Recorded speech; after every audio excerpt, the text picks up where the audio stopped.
اعوذ باللہ من الشیطان الرجیم بسم اللہ الرحمن الرحیم السلام علیکم ورحمۃ اللہ وبرکاتہ۔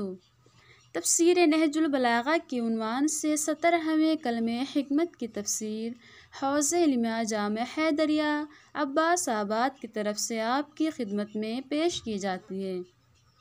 وسئل عن قول الرسول صلی اللہ علیہ وآلہ وسلم غیر الشیب ولا تشبہوا بالیہود، فقال علیہ السلام انما قال صلی اللہ علیہ وآلہ وسلم ذلک والدین کلہ فاما الآن وقد اتسع نطاقہ وضرب بجرانہ فامرؤ وما اختار۔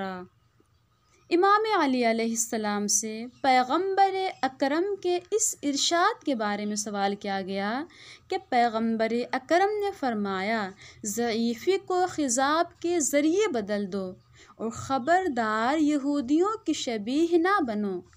تو امام علی علیہ السلام نے فرمایا کہ یہ اس دور کے لیے ہے جب دیندار کم تھے، لیکن آج اسلام کا دائرہ وسیع ہو چکا ہے، اسلام سینہ ٹیک کر جم چکا ہے، تو ہر انسان کو اپنی پسند سے کام کرنا چاہیے۔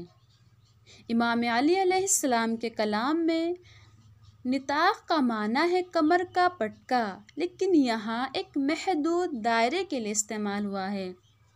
جران کا معنی ہے سینہ، نیز لفظ جران اس وقت بھی استعمال کیا جاتا ہے جب ایک اونٹ استراحت کے لیے، آرام کے لیے اپنی گردن کا نیچے کا حصہ زمین پر رکھتا ہے۔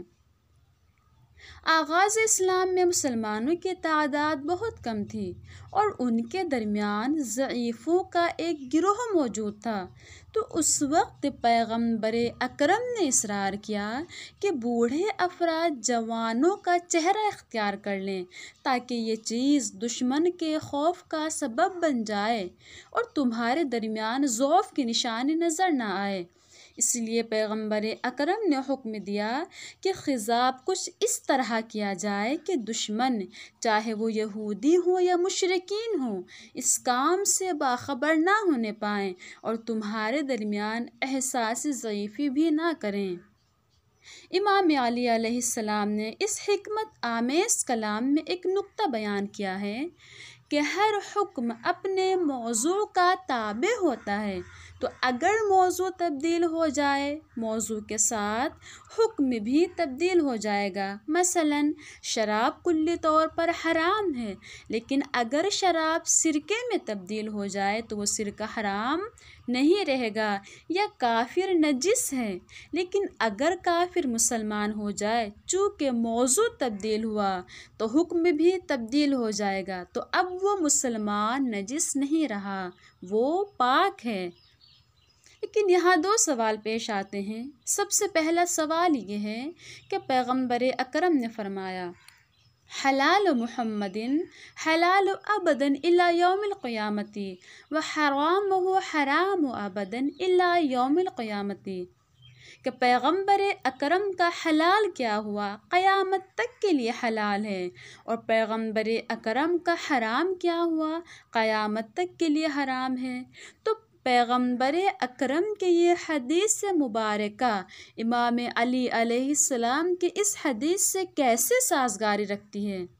اس کا جواب یہ ہے کہ احکام شرعیہ دو طرح کے ہوتے ہیں۔ اولاً کچھ وہ احکام ہوتے ہیں جو موضوع کی بنیاد پر ثابت ہوتے ہیں، فطرتاً شرعی ہوتے ہیں، مثلاً نماز، روزہ، حج، کہ یہ احکام تبدیل ہونے والے نہیں ہیں۔ ثانیاً کچھ وہ احکام ہوتے ہیں جو اپنے موضوعات کی بنیاد پر تبدیل ہو جاتے ہیں۔ مثلاً ہم یہ جانتے ہیں کہ پہلے اعضائے انسانی اور خون کی خرید و فروخت حرام تھی، کیونکہ اس وقت اس کا کوئی مباح فائدہ نہیں تھا، لیکن آج کے دور میں یہ اعضائے انسانی اور خون کی خرید و فروخت مباح ہو گئی۔ جائز ہو گئی۔ کیوں؟ ان افراد کے لیے جن کا ایکسیڈنٹ ہو جاتا ہے یا جن کی زندگی میں ان کا کوئی عضو جدا کر لیا جاتا ہے، تو ایسے افراد کے لیے یہ خرید و فروخت جائز ہے۔ امام محمد باقر علیہ السلام سے سوال کیا کہ ہم نے سنا ہے کہ پیغمبر اکرم اور پیغمبر کے صحابہ حالت طواف میں جلدی جلدی ایک دوڑنے کی صورت میں حرکت کر رہے تھے، تو کیا ہم بھی اسی طرح کا عمل کر سکتے ہیں؟ امام نے جواب دیا کہ پیغمبر اکرم نے یہ حکم صلح حدیبیہ کے موقع پر دیا تھا تاکہ قریش رسول خدا اور صحابہ رسول کو دیکھیں اور خوف زدہ ہو جائیں، لیکن آج کے دور میں یہ عمل درست نہیں ہے، جائز نہیں ہے۔ دوسرا سوال یہ ہے کہ خضاب کرنا یہ ایک مستحبات میں سے ہے، ایک مستحب عمل ہے، تو پھر کیسے امام علی علیہ السلام نے فرمایا کہ ہر ایک صاحب اختیار ہے، خضاب کرے یا خضاب ترک کر دے؟ اس کا جواب یہ ہے کہ پیغمبر اکرم نے اس دور میں بوڑھے صحابہ کے لیے یہ حکم لازم کر دیا تھا کہ لازم ہے، ضروری ہے تم خضاب کرو، لیکن امام علی علیہ السلام اپنے اس کلام میں تشریح کرتے ہیں کہ اب یہ الزام برطرف ہو گیا، اب ضروری نہیں ہے۔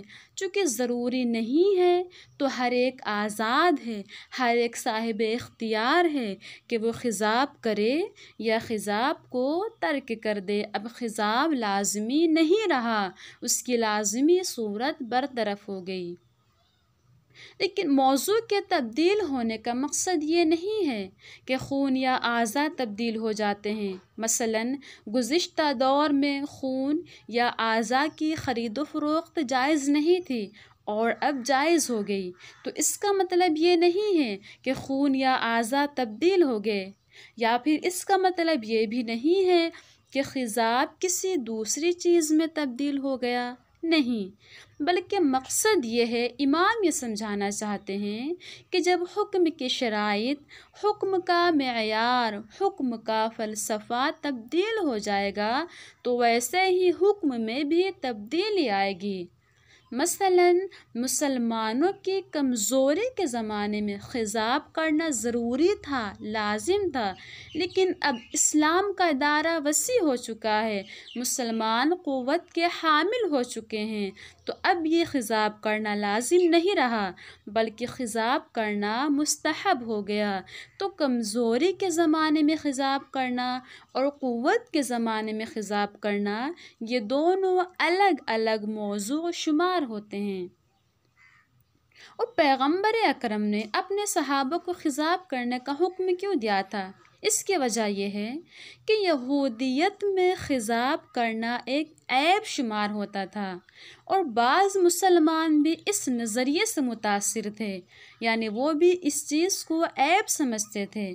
بس اسی لیے پیغمبر اکرم نے چاہا کہ مسلمان خضاب لگا کر میدان جنگ میں جائیں تاکہ کفار کے دل جوانوں کے لشکر کو دیکھ کر دہل جائیں، اور چونکہ اب بعد میں اسلام کو قوت حاصل ہو گئی، اسلام کا دائرہ وسیع ہو گیا، تو خضاب کرنے کی ضرورت نہیں رہ گئی۔ ہاں بس فرق اتنا ہے کہ اس کمزوری کے زمانے میں خضاب کرنا لازم اور ضروری تھا، لیکن اب خضاب کرنا لازم نہیں رہا بلکہ یہ ایک مستحب عمل ہو گیا۔ اور پیغمبر اکرم کا مقصد یہی تھا کہ جس چیز کو وہ عیب سمجھ رہے ہیں وہ عیب نہیں